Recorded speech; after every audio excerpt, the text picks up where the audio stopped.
those were some of my favorite shots that I've captured so far this year, and there's one thing in common with all of those shots, and that is the lens that I used. Now when I say there's a correlation between my favorite shots and the lens that I used, you probably would think that it's a fancy or expensive lens, but it's actually the complete opposite. It's pretty much what most people would consider budget these days.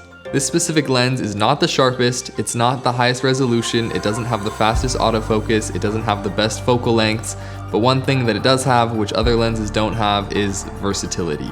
There's an old saying that the best camera is the one that you have on you all the time, and in this case, if we're talking about lenses, it's this one. So the specific lens I'm talking about here is the Tamron 20-40 f2.8 for Sony E-mount full frame, and it's $700, which is a really budget lens these days, and it just has a lot of great characteristics that make it my go-to in adventure situations, which is a lot of the stuff that I shoot. Unless it's like a really high-paying specific client project, I'm not gonna lug around a massive piece of cinema glass that's super high resolution or a fancier modern lens. It's just not worth it, and this lens is able to go many more places those other ones can't and get the shot, and that's really what matters.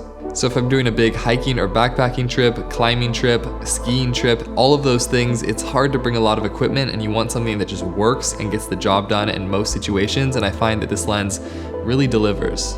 A huge factor for me is weight, and this lens only weighs 12.9 ounces, which is insanely light, mostly because it's made out of plastic, which, you know, isn't the best, but compared to other wide-angle lenses, it just saves so much weight and that makes it really usable. And in terms of focal length, I never really go wider than 20, so it's perfect, and 40 is enough zoom for most things, and with an f2.8 aperture, at 40 millimeters, you're able to get a decent amount of compression and depth of field, so that's really nice. I'm looking through the specifics on the lens right now, but I've put it through absolutely insane inclement weather, from freezing temperatures to a lot of water, and it's held up great. It says on here that it's moisture resistant, and so I see a few gaskets on it, so that's a really big thing for me, to not let in moisture and dust and things like that when you're shooting in harsh environments, and it's done great.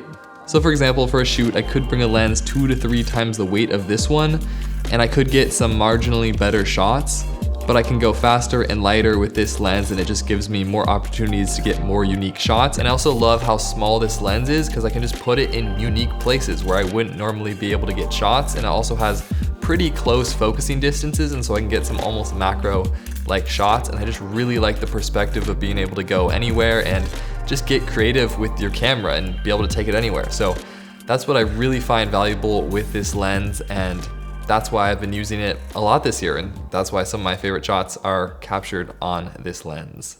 So is this the perfect lens for every situation? No, not at all. I love using telephoto, I love compression, I love shallower depth of field in some situations, but just as an overall lens to take on bigger adventures and certain situations, this lens is great. It covers a great range, it has a pretty shallow aperture, and yeah, I think it's a great product, especially for the price point, $700.